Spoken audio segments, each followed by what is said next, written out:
Какво време да очакваме? Свързваме се с дежурния синоптик Орлин Лазаров. Здравейте. Здравейте, две думи за днес. Чудесен ден с температури 14-17 градуса, дори в Пазарджик достигна 18 градуса и 6 десети. Само на места по северното крайбрежие, където полъхващи от към морето, температурите останаха по самото крайбрежие 8-11. През тази нощ времето ще бъде ясно. Минималните температури сутринта между минус 2 и 3 градуса, София около нулата. И през утрешния ден ще бъде предимно слънчево, вятърът ще бъде слаб от запад, в Дунавската равнина след слабно до умерен, а максималните температури между 13 и 18 градуса, в София около 15. И през почивните дни ще бъде слънчево, с временни увеличение на облачността и слабо усилване на вятъра. В събота минимални температури между 0 и 5, максимални между 15 и 20 градуса, в неделя максималните ще бъдат с 2-3 градуса малко по-ниски.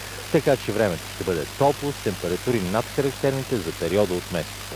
Това е прогнозата на Националния институт по метеорология и хидрология към Българската академия на науките.